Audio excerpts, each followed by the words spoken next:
Hello to our freaky family. I'm Michelle. And I'm Kandi. And this is Sips of Crime.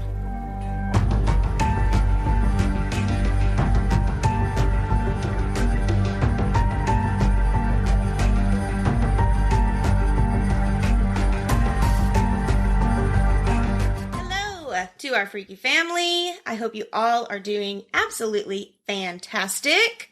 Kandi, how are you? What have you been up to? What are you eating? What are you drinking? What are you listening to? What are you Eating too much, I feel like. I was doing pretty good on watching what I'm eating, but, drinking water, Crown Apple. We went on a date night a few weeks back with two of our friends, and I've been training some other people at work, or not other people, but another site. And so it's just been a little stressful, and I guess I just went gung-ho. Gung freaking ho. I was down in some Crown Apple and Sprite. Oh my gosh. And Sprite? Yes. Crown Apple and Sprite is delicious. Tastes like green apple. Oh. So we went to the Full Moon Oyster Bar. Remember we went there last year?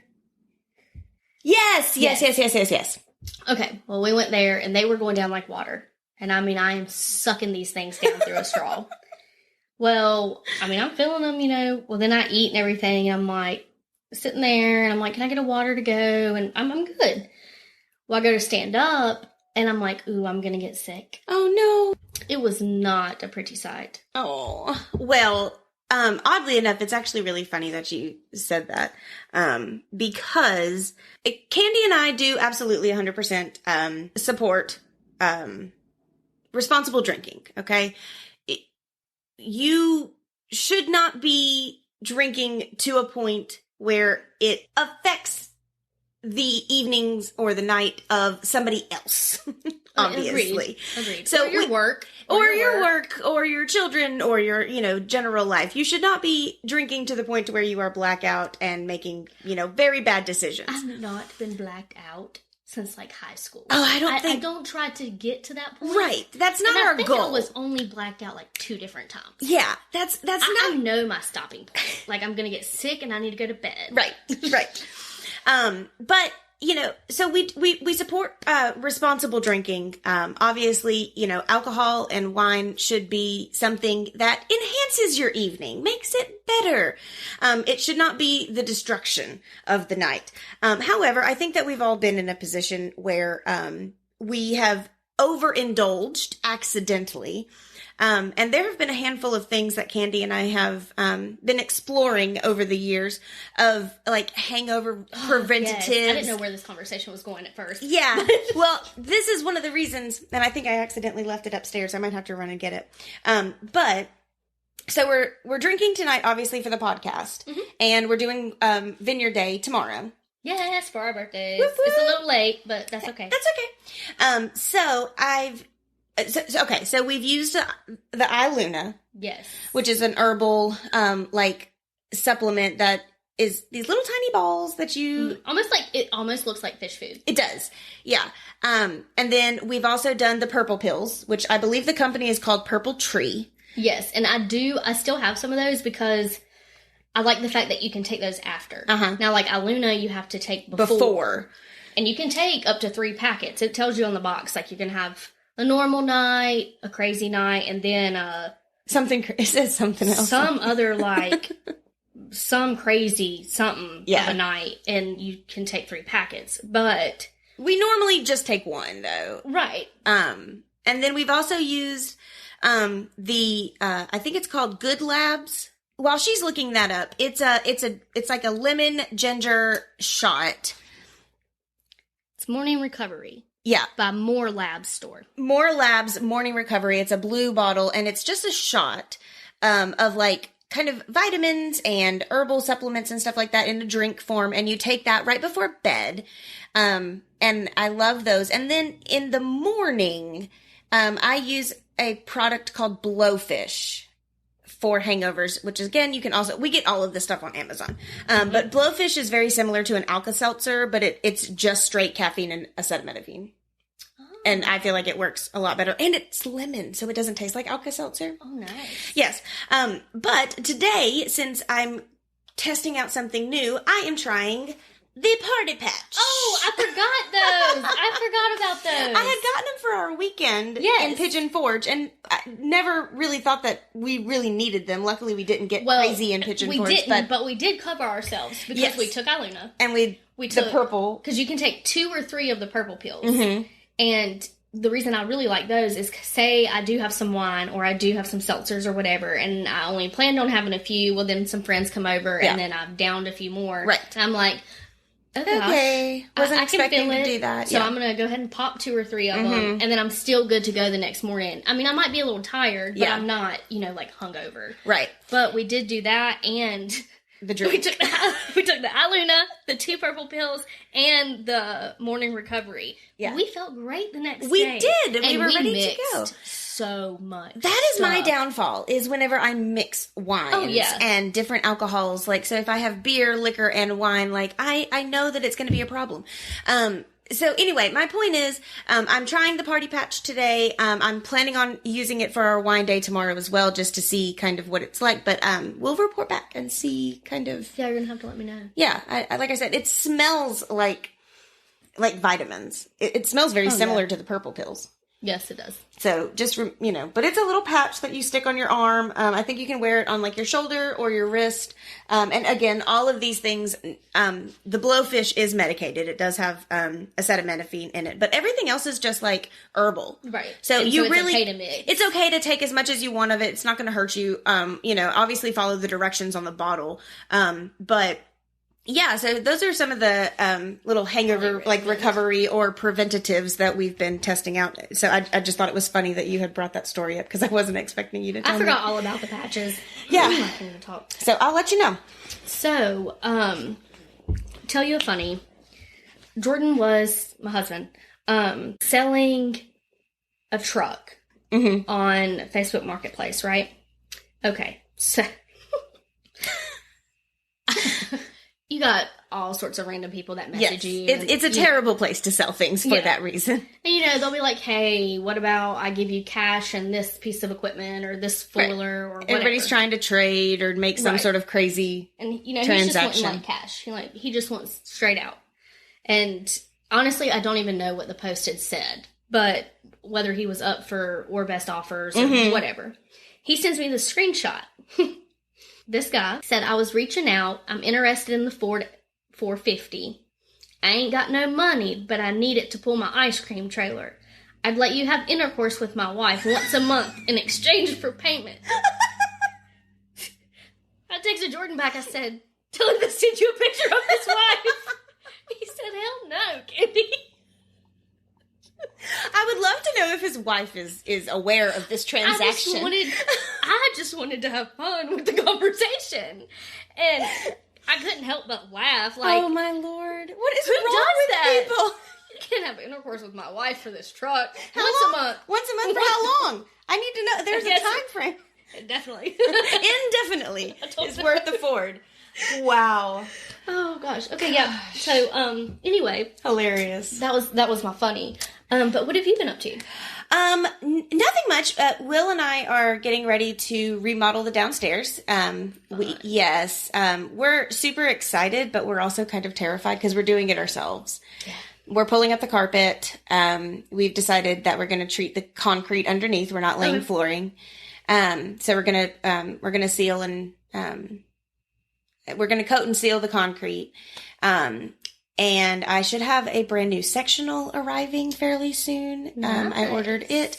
And we're going to mount the television and kind of just rearrange everything down there just to make it a little bit more, cozy and homey and just a little bit more functional. Cause I have come to hate carpet, and unfortunately the entirety of our downstairs is carpet. Girl, when you rip that stuff up. Yeah.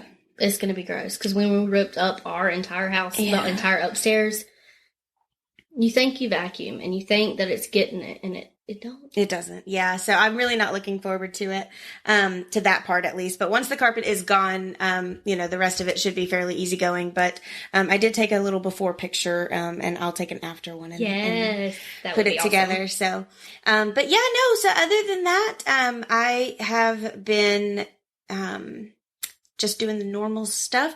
I actually watched High School Musical last night. Oh, did you? I did. And I'm just here to tell you that if my husband doesn't start singing with me and get that Troy Bolton hair flip going on, I'm getting a divorce. I'm done. It is so nostalgic to watch that. And it's so funny because I was never going to sing with you. No, he will. Sorry to bust your bubble. If he does, please, God. I will make sure it is well documented. Yes, some type of recording, because I will need to see this. Yes, but no, it's so nostalgic to watch it. And to be honest with you, I was probably a little too old to watch it when it came out, even. But I'm a Disney princess at heart, so, anything that Disney does, I'm interested in. And so, yeah, I actually rewatched that last night. Don't ask me why I did, but it was a lot of fun. So, yeah, and what are we drinking today? We are drinking, cute. It's called Butter Duck Winery. It's a Georgia wine. It is. It is a sweet. I have not been able to talk today. A sweet peach wine. Dad got this for us. Yes, my dad was at a kind of a little farmer's market in Georgia, and so he found this bottle of peach wine. We love peach wine. And of course, Georgia is known for their peaches. So it was, just kind of the perfect little thing. He was like, I got this for your podcast. So thanks, Daddy. Yes. Thank you, Daddy-O. And so people aren't weirded out that we call him Daddy-O. That's what everybody calls him. Our whole friend group. So we've all been friends since high school. If not some of us before that. And oddly enough, my dad is always, my parents actually together have always been the ones that ends up taking us on trips and doing stuff with us as a huge friend group.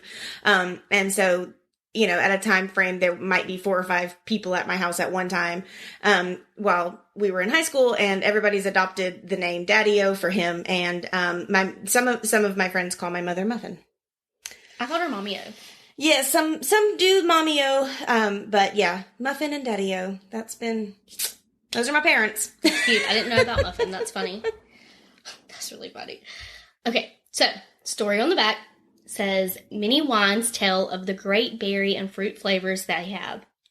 We feel what better way to get these great flavors than from the wines made with the berries and fruits themselves. We are a small farm winery located just outside Savannah, Georgia, in Effingham County.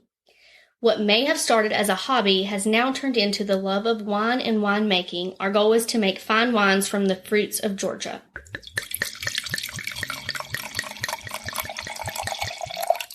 Cheers. That is a different peach. It's almost like a honey flavor. It's sweet. It is sweet. It's sweet enough to pucker up your lip or your tongue. Do you get what I'm saying? Yeah. It has that sweet bite. Does it say? It's good. It is good. I know we always compare it, but there is no comparison. You can't, and we will get some tomorrow. Yeah. And if you haven't listened to previous episodes, and maybe you're going backwards, Brandon Hills has our favorite peach wine. And we've had a lot of them to compare to. Yes. Brandon Hills does something a little differently with their fruit wines. They have several fruit-based wines. They have a cranberry, which is fantastic. Cranberry, blueberry, pineapple. Yeah. They have a new one. They do. We get to try tomorrow. And we're going to try it tomorrow. It's called Ooh La La. Mm-hmm. Yes, and we're very excited. But they do something a little differently with their wine, with their fruit-based wines, than a lot of other vineyards do. They actually use the fermented fruit and the juice to make it and to keep it naturally sweet, opposed to adding in a bunch of extra sugars and things like that. And unfortunately, with wine bottles, when you're purchasing wine, it's hard to really tell how naturally sweet it's going to be versus added, because they don't have a standard label on them. Well, and some say, hey, this has berries and pears and not, or pears and apricots and whatever in it. Yeah. This bottle does not say that. It's not bad. It's good. No, it's delicious. It's just, like I said, it's a little bit more on the honey side. I don't know if you're tasting that. Well, so good, though. Again, it's delicious. Butter Duck Winery from Georgia. Cutest little duck on it. Adorable little duck label. Go get you some. What do you have for me today? All right. Well, before we get started, I am going to give a little shout out to some more friends of our pod. Oh, yay. Yes.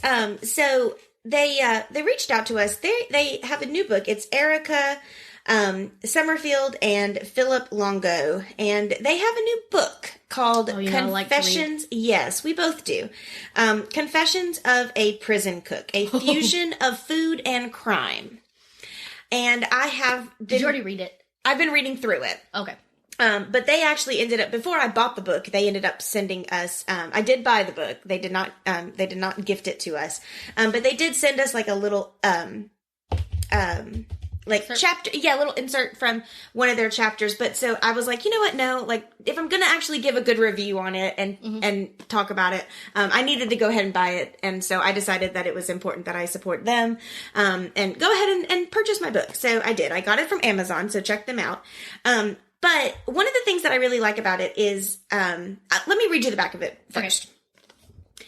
Imagine being sentenced to 10 years in jail. How would you survive?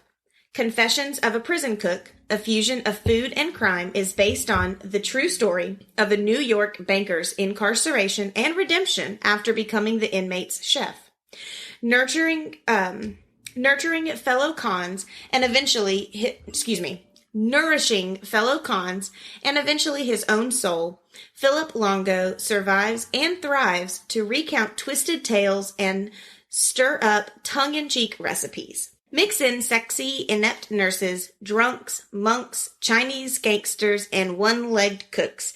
Food wasn't the spiciest part of his experience, but it does become Philip's olive branch to Odisonville. Like chocolate addicts and teen gangster Jesus, vain mafioso Joey, and contraband king Lincoln. Incarcerated for a decade, Phil learns life is truly stranger than fiction. He gains rich insight into his fellow man and realizes no one is rotten to the core. Yes, so it's not a novel. Right.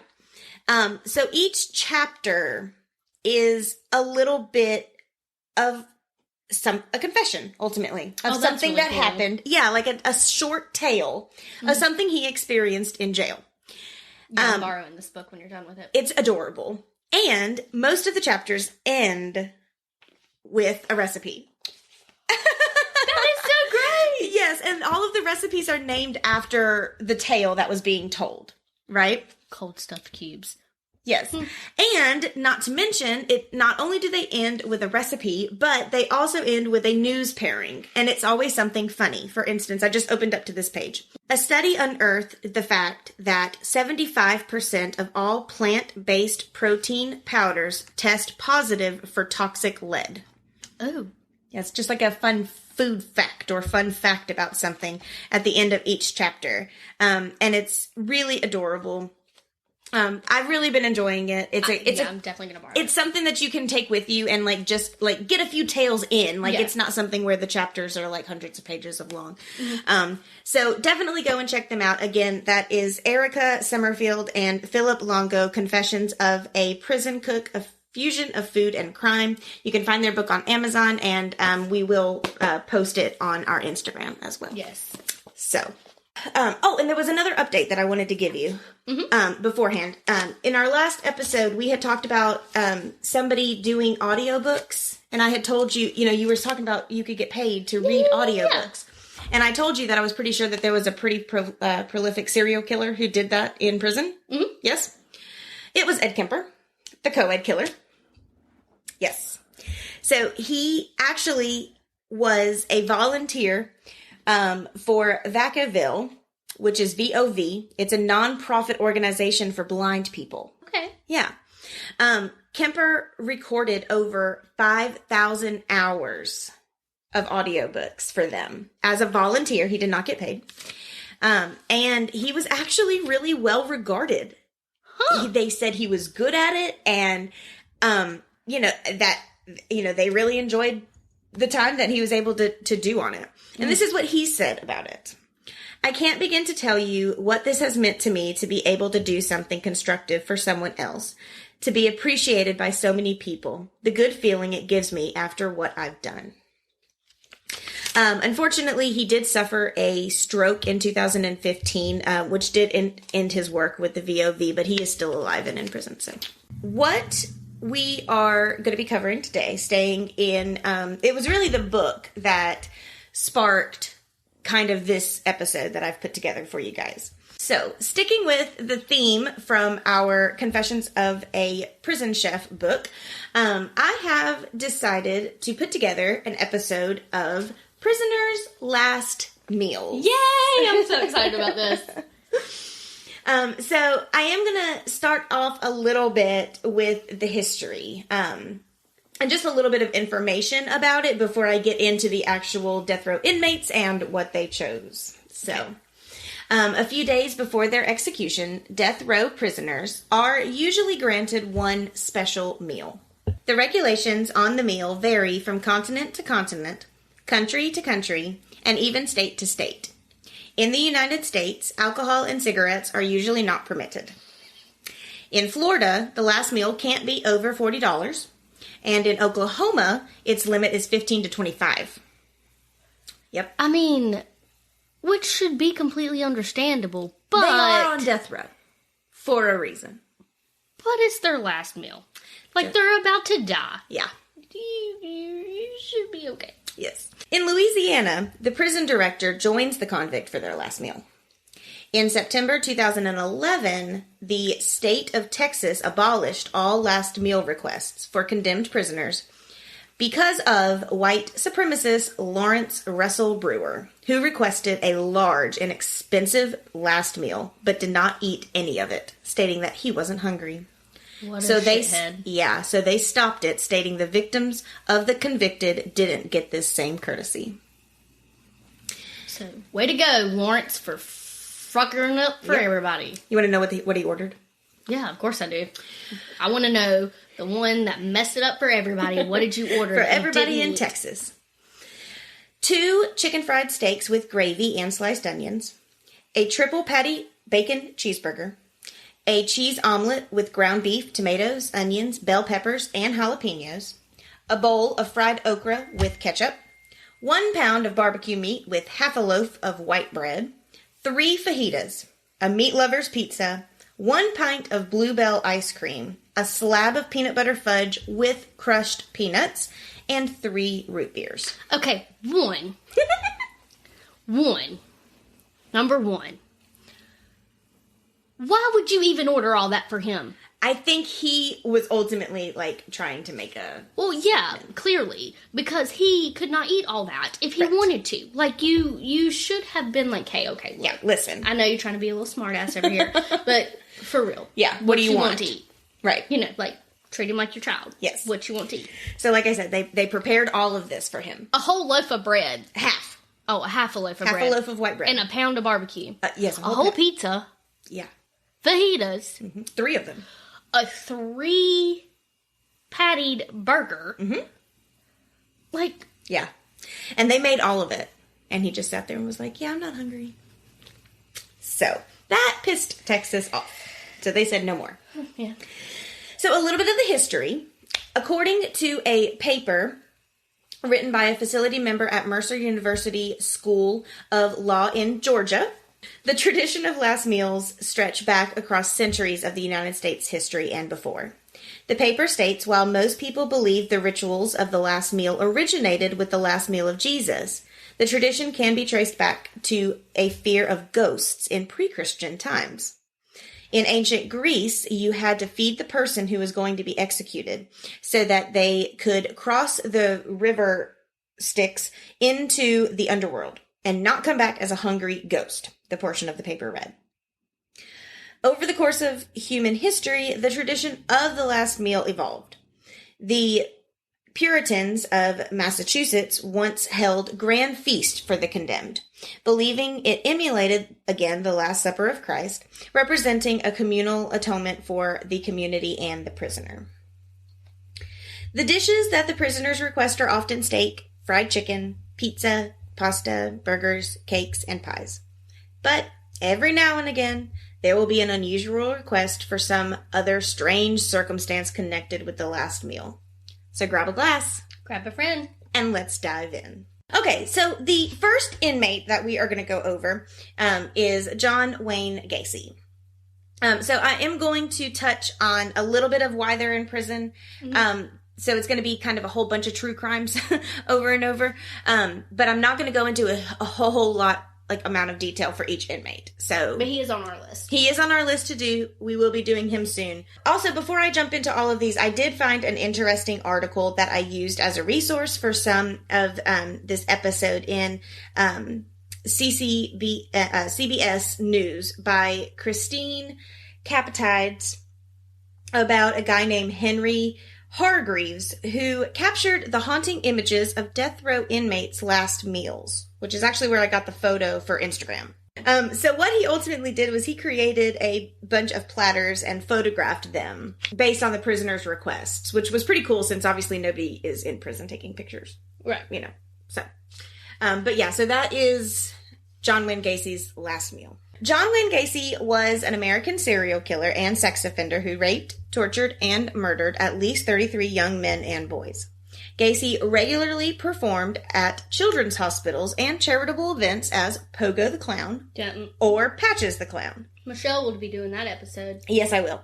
And we saw his clown costumes at the Alcatraz East Crime Museum. Yes, and their main exhibit, when we actually went, was Ted Bundy. So, John Wayne Gacy was put to death in Illinois by lethal injection at the age of 52. He was sentenced to death for rape and murder. For his last meal, Gacy requested 12 fried shrimp, a bucket of original recipe KFC, French fries, and a pound of strawberries. Yeah. A pound of strawberries don't sound like a lot because it depends on how big they are. Whatever. I thought that was a lot. I mean, yeah, it is. Why did he ask for just 12 shrimp? Specifically 12 fried shrimp. Couldn't tell you. Prior to being convicted, Gacy managed 3 KFC restaurants. So maybe that had something to do with his requests. No. He did. No. He did. I will be danged if I managed a restaurant and would want that food as my last meal. Now, granted, it'd probably been a long time since he had KFC. Yeah. But still. No. Our next inmate is Timothy McVeigh. Timothy James McVeigh was an American domestic terrorist responsible for the 1995 Oklahoma City bombing that killed 168 people, 19 of whom were children, and injured more than 680 others, and destroyed 1/3 of the Alfred P. Murrah Federal Building. He was sentenced to death for 168 counts of murder at the age of 33 on June 11th in 2001. For his last meal, McVeigh requested 2 pints of mint chocolate chip ice cream. Gross. I hate mint chocolate chip ice cream. It is my father's favorite. Our next inmate is Ricky Ray Rector. Ricky Ray Rector was executed for the 1981 murder of police officer Robert Martin in Conway, Arkansas. After killing a man in a restaurant and fleeing for 3 days on the run, he agreed to turn himself in to the authorities, but instead shot the police officer who had negotiated his surrender. He was put to death in Arkansas by lethal injection at the age of 42 on January 24th in 1992 for 2 counts of murder. For his last meal, Rector requested steak, fried chicken, cherry Kool-Aid, and pecan pie. He left the pecan pie behind, telling a guard that he was saving it for later.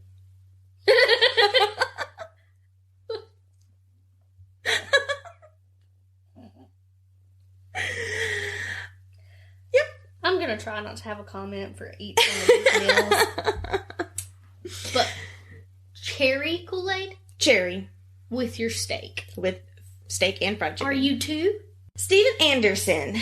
Stephen Wayne Anderson was an American contract killer and serial killer who was executed at California's San Quentin State Prison by lethal injection in 2002 for the murder of Elizabeth Lehman, who was an 81-year-old piano teacher. Aww. He was put to death in California by lethal injection at the age of 49 after being sentenced to death for burglary, assault, 7 counts of murder, and escaping from prison. For his last meal, Anderson requested 2 grilled cheese sandwiches, a pint of cottage cheese, a corn mixture, peach pie, chocolate ice cream, and radishes. What a combination.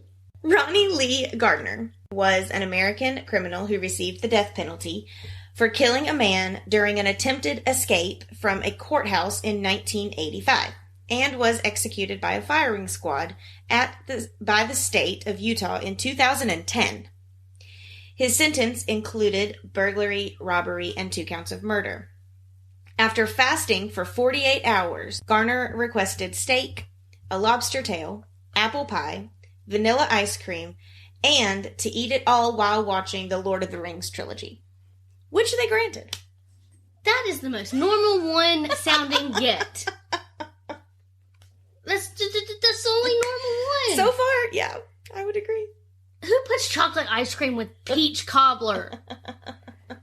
Next on our list is Ted Bundy. We all know Ted's story if you've listened to previous episodes, but if not, go listen to episode 5. But Ted Bundy was one of the most notorious serial killers in American history. He was put to death in Florida by electric chair at the age of 43 on January 24th of 1989 and was sentenced to death for rape, necrophilia, prison escape, and for more than 35 counts of murder. Bundy declined a special meal. So he was given the traditional last meal of steak, cooked medium rare, eggs over easy, hash browns, toasts with butter and jelly, milk, and juice. He did not eat it. So he didn't eat nothing. He didn't eat any of it. But that was the traditional last meal. That's a pretty good last meal. Like breakfast. Like really good breakfast. I mean, I like breakfast food. So,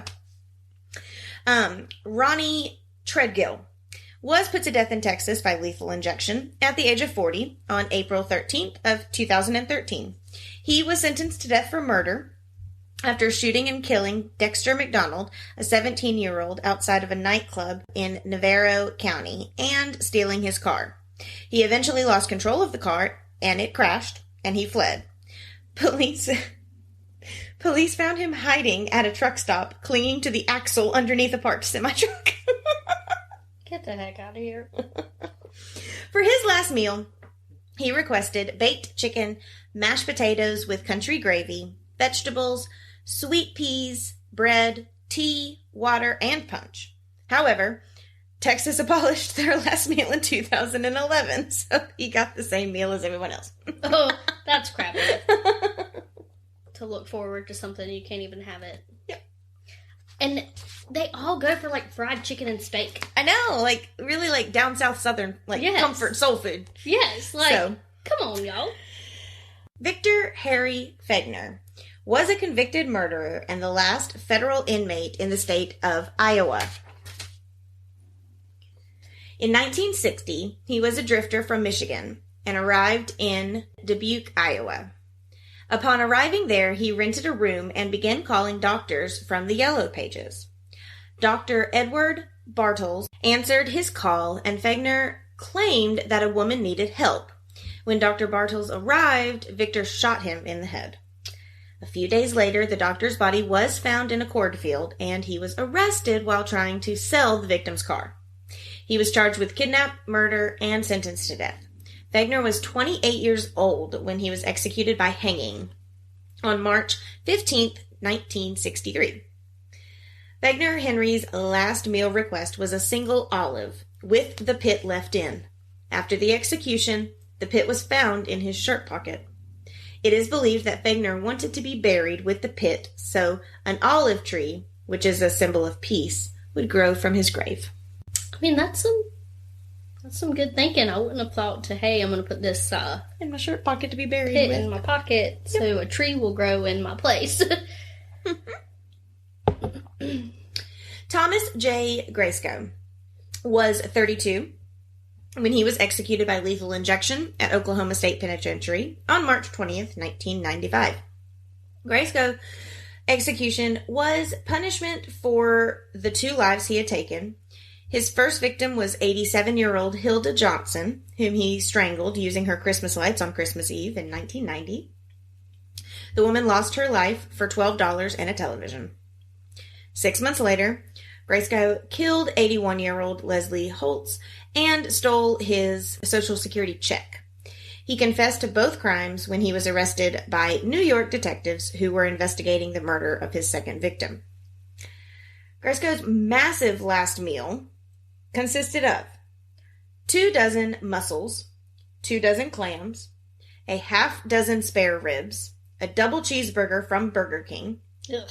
2 strawberry milkshakes, half of a pumpkin pie, strawberries, and a can of SpaghettiOs with meatballs. He got everything he asked for, but the prison cook used spaghetti instead of SpaghettiOs.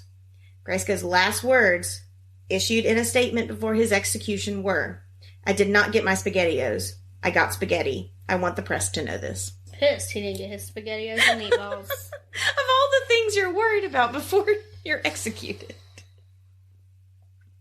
Philip Ray Workman.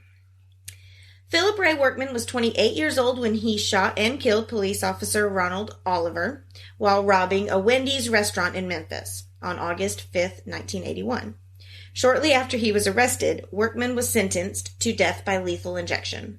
He was a cocaine addict and left a wife and an 8-year-old daughter behind. In his last attempts to save his soul, Workman asked for a vegetarian pizza to be given to the homeless at his last meal, but prison officials denied his request and Workman refused to eat anything. However, on May 9th in 2007, the day of his execution, homeless shelters in Tennessee received vegetarian pizzas from all over the county when the public got word of his request. Oh, Yeah. that's sweet. Velma Barfield. There's another name that we know. So go listen to episode 11 if you haven't already. Velma Barfield was an American serial killer who was convicted of 1 murder, but who eventually confessed to 6 murders in total. Her crimes included check forgery and arsenic poisoning. Barfield was the first woman in the United States to be executed since 1962 and was later dubbed the Death Row Granny. She was executed by lethal injection on November 2nd in 1984. Barfield asked for a bag of cheese doodles and a can of Coca-Cola as her formal last meal. That's the one I was thinking about. And Kandi does cover that in her episode. Yeah. Richard Cooey. In 1986, 19-year-old Richard Cooey raped, stabbed, and tortured 2 college students in Ohio. It took nearly 20 years for Cooey to be put to death, with the killer famously arguing that weighing close to 275 pounds, he was too obese to be executed. For his last meal, he asked for a T-bone steak, onion rings, French fries, 4 fried eggs and buttered toast, hash browns, a bucket of Rocky Road ice cream, bear claw pastries, and a bottle of Mountain Dew. It took him until midnight to finish eating, and he was executed the very next morning. I would puke. On a full stomach. You would think so. Bear claws, Mountain Dew, and a whole bucket of ice cream. The eggs would do it for me. I couldn't eat 4 eggs if I tried. All that too, but I was just thinking about all the sweet stuff. They're so rich. Marion Albert Pruitt. Pruitt was put to death by lethal injection in Arkansas on April 12th of 1999 for the murders of at least 5 people in the 80s. In 1979, Pruitt was given $800, a new name, Charles Sonny Pearson, and placed in the United States Federal Witness Protection Program after testifying about a federal prison slaying in Atlanta, Georgia. He then began his crime spree under his alias. I know. Pruitt would later claim that he had perpetrated the prison murder himself, contradicting his previous testimony for which he had received federal protection. So they gave him witness protection for the crime he committed. I can't even right now. He He ordered for his last meal 4 burgers from Burger King. Why does people like Burger King? Burger King is nasty. 4 burgers from Burger King. A whole stuffed crust pizza from Pizza Hut. A large order of French fries. 3 2-liter bottles of Pepsi. An entire pecan pie. Several fried veggies. And a bucket of ice. He originally stated... A bucket of ice? A bucket of ice. He originally stated he wanted a roast duck, but didn't think the prison would prepare it for him. Jared Lee Mitchell. Mitchell was sentenced to death for killing 20-year-old Charles Marino and shooting Kenneth Fleming, who was 15 after a drug deal went wrong. Mitchell was only 17 at the time of the murders and had no criminal record prior to that. He was executed by the state of Texas on October 22nd in 2001. Gerald Lee Mitchell didn't ask for a full meal, as some others have. Rather, he asked for an assorted bag of Jolly Ranchers. Whatever makes you happy, I guess. There you go. Gary Carl Simmons, Jr. Gary Simmons was given the death penalty for the murder and dismemberment of Jerry Wolf when he was unable to pay a drug debt. When Jerry Wolf and his girlfriend, 18-year-old Charlene Lester, went to talk to Gary and collect the debt, Simmons flew into a rage and shot Wolf and locked Charlene in a metal footlocker box. He then dismembered Wolf's body after raping Charlene. While scattering his remains, Charlene was able to escape the lockbox and ran to a neighbor's house to call the police. Carl Simmons Jr. ordered a smorgasbord of 1 Pizza Hut Supreme Deep Dish Pizza with double mushrooms, double onions, double jalapenos, and double pepperoni. A second pizza with 3 cheeses, olives, bell peppers, tomatoes, garlic, and Italian sausage. 10 8-ounce packs of Parmesan cheese. That is 5 pounds of cheese, Kandi. What the fudge does he need 10 pounds of cheese for? And 10 cups of ranch dressing. 8 ounces of jalapeno nacho cheese, 4 ounces of sliced jalapenos, 2 20-ounce cherry cokes, 2 large strawberry shakes, 2 pints of strawberry ice cream, and 1 family-sized bag of Dorito nacho-flavored chips. This calorie count was 29,000 calories. That's 3 zeros. I mean, are you eating the cheese with a spoon? I mean, what are you doing? He was scheduled to be executed at 6 p.m. on June 20th of 2012, and he had only eaten half of his large meal by 4:45 that day. Oh my God. That just sounds gross. What's wrong with these people? Troy Davis. Troy Anthony Davis was a man convicted of and executed for the August 19th, 1989 murder of police officer Mark McPhail in Savannah, Georgia. McPhail was working as a security guard at a Burger King restaurant and was intervening to defend... Y'all can't see me, but I threw my hands up because here we go with Burger King. Okay, he was working as a security guard at a Burger King restaurant and was intervening to defend a man who was being assaulted by Davis in a nearby parking lot when he was murdered. And just going off of what you said, why do Burger Kings need a security guard? That's what I'm not good at, but that's... Why do they have security guards? That's why I was sitting here looking at you with my hand on my head, because I'm like, wait a minute, why we got a security guard at Burger King? Good Lord. Oh, is that a thing? I didn't think you needed one. Troy Davis refused a special last meal, claiming, quote, "This will not be my last meal," unquote. Where's he gonna eat? He gonna eat it? He was executed on September 21st in 2011 at the age of 42. So whatever he ate was in fact his last meal. Oh, Jesus. Okay, we got 2 more. Adolf Eichmann, Holocaust organizer and senior ranking Nazi officer. His name was Adolf too? Yes. Eichmann. Was hanged in Israel in 1962. Eichmann declined a special last meal, instead asking for a bottle of Carmel, a dry, red Israeli wine, which he drank half of. A waste of what I'm sure was very good wine, if you ask me. And last but not least, Peter Kürten. Peter Kürten was a German serial killer known as the Vampire of Düsseldorf, who committed a series of murders and sexual assaults between February and November 1929 in the city of Düsseldorf. In the years... I'm glad you can pronounce that.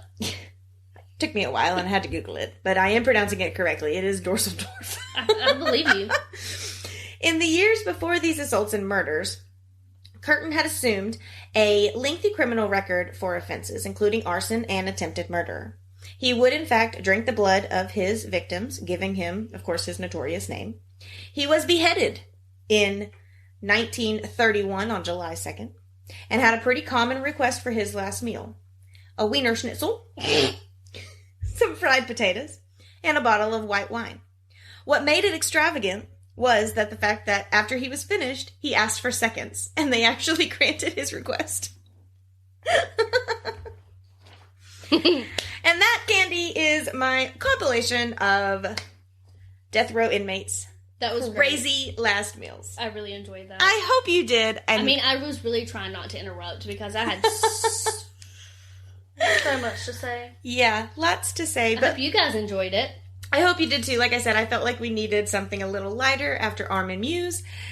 So I hope you guys enjoyed this. Very, very interesting stuff and kind of educational. We learned a little bit about the history of the last meal and stuff. So yeah, some interesting facts. Fun stuff. Fun stuff.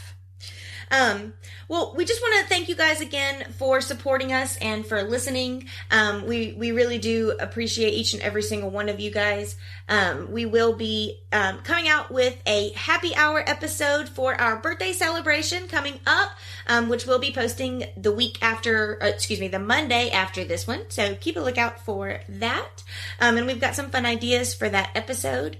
And I know that we're going to say this in our little outro, but if you guys could please take just a couple of minutes to leave a review wherever you're listening, primarily on Apple Podcasts, because they utilize those reviews to make our podcast pop up in search engines through that app. So it really, really helps more than you know. So we appreciate each and every one of you guys, and we hope you guys have a great rest of your week. Bye! Bye! You can join our freaky little family both on Instagram and Facebook and find all of the featured photos from this episode at Sips of Crime. For a chance to have your story featured on one of our future episodes, send us a Gmail to sipsofcrime@gmail.com.